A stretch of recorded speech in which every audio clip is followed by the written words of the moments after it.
Hey, what's up, y'all, and welcome to Flames Reaction Channel.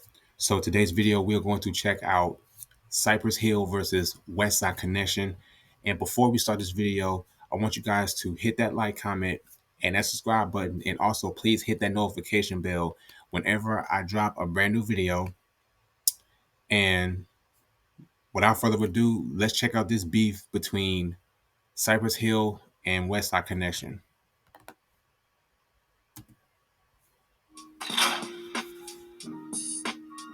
As friends and collaborators, Ice Cube and Cypress Hill served as an example of West Coast unity in the 90s.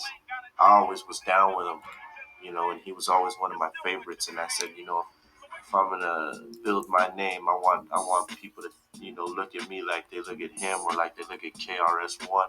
The controversy started when Ice Cube went to the studio to pick up Roll It Up, Light It Up, Smoke It Up, a Cypress Hill song for the Friday movie soundtrack. We play him the song and he likes it. He goes, yeah, that's perfect, me and Muggs asked him, hey, man, we got a couple of tracks from the album. You want to hear it? We played him a song called Throw Your Set in the Air. And he was like, oh, that's banging. That shit is banging. Can I get that for the movie instead? They're like, man, we'd love to give it to you, but, this is going to be the single on our album. He said, all right, cool. So he said, can I hear it again? So we played it again for him. We played it for him a couple of times over because he wanted to hear it again. We was kind of like half-ass listen to him, half-ass talk. The Friday soundtrack was released just before Cypress Hill's album, Temples of Boom. A friend of B Real's heard it and called him. He says, hey, man, did you give Cube the song from your record for the Friday thing? Like, yeah, the Get High song, yeah, we gave that up already. Why? No. The Throw Your Set in the Air thing. I said, no, we didn't give him that. He goes, well, that shit is in his chorus in his song. So we're like, nah, you're crazy. Finally, I hear it. Sure enough, there it is. The same. It's like some of the words are changed around, but for the most part, the chorus is the same.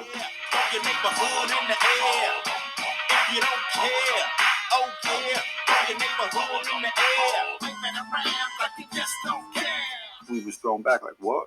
3 months later, I go to South Africa to do my movie. Mac 10 called me and say, Cypress Hill is on the radio dissing.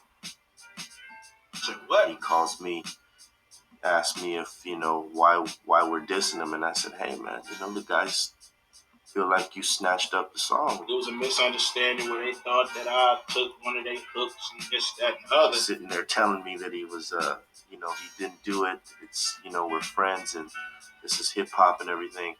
And I thought, yeah, it could happen. It's hip hop, I said, you know what? Let me talk to them. I'll straighten it out. Everything was supposed to be settled.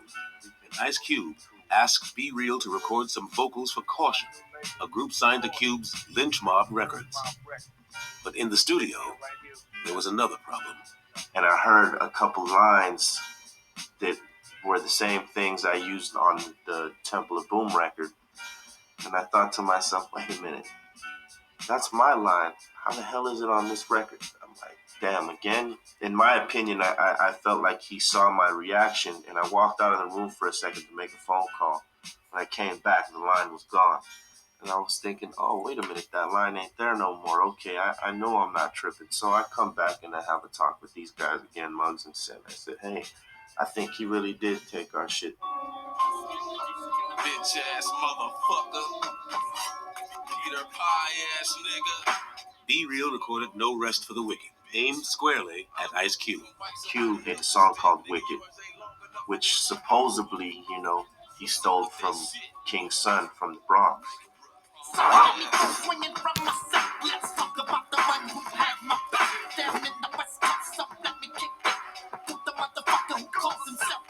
remember Cube told me, man, these Cypress Hill niggas was strict.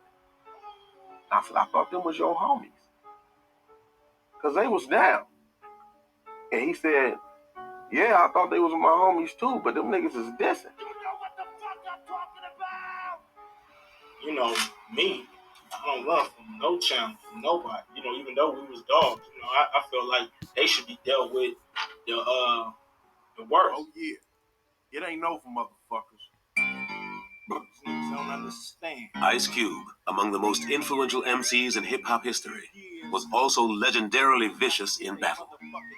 Having defended West Coast hip-hop against Common and others, Ice Cube also dismantled NWA and Jerry Heller in No Vaseline.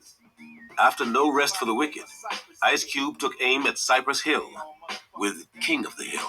Every few years, niggas think they can deal with the real. Now I got the fuck Cypress Hill. I got a voice you should fear. I drink a beer, bust a rapping in your fucking career. You fucking cowards, never seen King of the Hill was basically the diss against us with him and Mac 10. Junkie starting static, now I'm rolling up Cypress Hill, letting niggas have it. Jockeys wanna be thugs up, load my slugs up. Hey yo, back up, you dog, we passed that bitch mugs up. Pull over, let me out of I had never met Be Real, Mug, Sin Dog, nobody from Cypress Hill.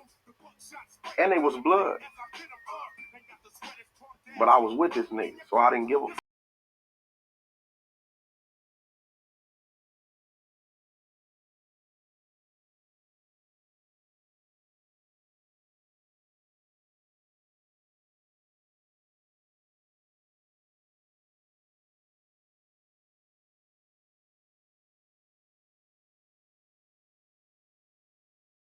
It was a pretty good diss, you know. I had to give it up on that one. It was all right. Dub C, a founding member of the Westside Connection, did not participate in the counterattack. We was homeboys. So if you notice, Dub C ain't on that record. Dub told me that he knew them, and that's why he stayed out of it or whatever. So I don't give a fuck if I know you or not. That's the way I was raised, though. My daddy was a gangster, and that's how he instilled that in me. You ride with your nigga, right or wrong. Talk about it and tell a nigga how wrong he was later, after the fact. But if it's going down, nigga, you gotta ride with it. Fuck everybody. Really ain't really who went our way. You say that I took.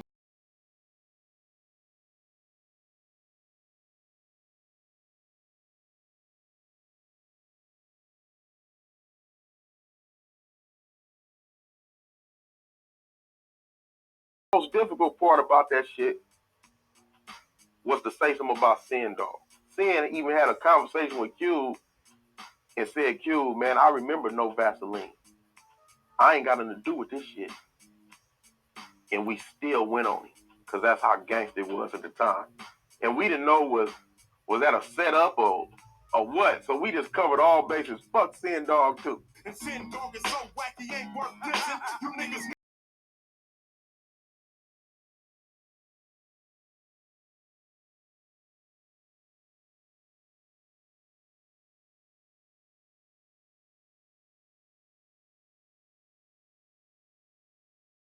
You want to know where to invest $1,000 right now? Well, forget about stock. I already knew about the disc before it came out. I had the lyrics sent to me from unknown sources. The day after it came out, B just took their beat and killed them on it. We basically did what Cube had been known to do other people, you know, which is jack their beats and just diss the shit out of them over it, you know. Give me that beat. Give me that beat, bitch. We are at war. Damn. We had one of our boys named LC come on the track, and he sounded like Cube did when he was with NWA. Dang, motherfucker. It's round two. I got my lunch and my dinner, fool. You think we gonna bow down to some punk-ass niggas? We from the evil side, boy. So it kind of sounds like Cube is dissing himself, you know, like a mirror. He's looking in the mirror dissing himself. Ice Cube, you's an actor, not a motherfucking killer. What neighborhood you from? What don't you ever done? When the shit goes down, you the first one to run. Every time you talk, got a mouth full of drama. Only missing you done is go to church with your mother. Ice Cube Killer. We didn't sell it enough. We just put it out in the streets. We pressed up like 1,000 copies, sent them to all the DJs. Like you can figure out where you from. Are you from South Central, the West Side, or Compton? Mac 10, the only thing you hogging on is Ice Cube nuts. Now it's all in your guts. You wanna be like him, but you got no skills. If he's the king, you must be the queen of the hill. I thought that shit was whack. That shit couldn't fuck with King of the Hill. You try to remake NWA without Ray and Ren. Dub's cool, but you fucking up with that head, silly little villain. I'm not Garrett. Can you really see my machine gun carrots? Open it aimed at your fat little frame. How can I miss? I twist your cap and take the name, analyze it. My lane should be Mac 11. I'm a higher caliber MC. They dissed me at the LA Sports Arena car show, with like 40,000 people there, And then I did some shit in the Bronx on Rap Sheet's pay-per-view where I had his shirt crossed out with a big red X. Fans and artists began to take sides. The shit got pretty deep, I had people from his side coming to me, like, hey man, it wasn't right what he did and blah blah blah and this and that. Pretty soon Cam and Solo came to me. LA artists Cam and Solo were also in the middle of a business feud with Ice Cube. Meeting Solo at a Los Angeles traffic light, Ice Cube started a fight. Knocked him down, knocked him out, woke him back up. Hold up. I didn't even know Solo was a rapper. I thought this guy right here was just like I thought this dude Solo right here was just like an actor. I didn't know he was a rapper. Man, that's wow. I didn't know he was a rapper. I thought he was just like an actor or something like that. Whooped on his ass. Somehow his chain fell in my hand. I don't know how it got in my hand, but it fell in my hand. Then all of a sudden his Rolex started jumping off and coming into my hand. I don't know how that happened. I guess Solo knocked out Cube and took his Westside Connection chain. Solo, sporting Ice Cube's chain, showed up at a Cypress Hill show at the House of Blues in LA. Be Real put it on and hold it all up into the crowd. Crowd go crazy. They go bananas off of it. And we're like, well, shit, let's take pictures with it. Nigga, you didn't take the chain. Nigga, why you wearing it? What you proving, nigga? How many brownie points you getting for that, nigga? You didn't take it. That's the way I felt at the time. It was a pretty interesting time because, it created a lot of a split here in LA between black and brown, Concern began to grow that the beef might pit neighborhoods, gangs, and races against each other. It can happen at any minute. It can ignite. If you're a Latin in the house, if you're a Puerto Latino in the house, Mexican, Puerto Rican, Cuban, El Salvadorian, I don't give a fuck what you are. Put your fucking arm in the air right now. A lot of the Latin people were like, hey, man, we're going to ride for you on this one. You just say the word. They would not want to see Cypress Hill in LA. They get ran the fuck out of LA. Dead up. The essays rule the streets in LA. Amidst the violent death of Tupac Shakur and rumors that the Mexican mafia was getting involved, cooler heads managed to prevail, and the conflict never boiled over. Somebody gave me B Real number and said B Real want to holler at you. He asked me, so what's it going to take for you and Cube to squash this? I said, just like you, all he's got to do is call me and, we'll talk it out. And I explained to him where I was coming from. Nigga, I don't got nothing to do with it, but that's my homeboy, and I'm riding with it. He said, you know what, homie? I can respect that. I can't even be mad at you. I respect that. If that's where you coming from with it, Mac, I respect that. Cube called me like on, I think it was January 1st in 97. It's like, hey, what's going on, man? Let's talk this thing out, And so I said, yeah, all right. Before we talk this out, this is why I did what I did, because I want you to really know that, this ain't for nothing. The shit we've been talking is pretty heavy, so we can go on, keep doing this, and sooner or later we'll run into each other. It's a small world. If you want to squash it right now, we can squash it. I'll never say any fucked up thing about you as long as you stick to that too, and we'll be friends again, and maybe shit, we'll work together and do something. If we see B Real right now, he can come hang with us right now, man. It's cool. For real, because we got past the shit. I like Ice Cube stuff. I'm a big fan. I was bumping it today, I'm telling you. It's in my CD thing right now.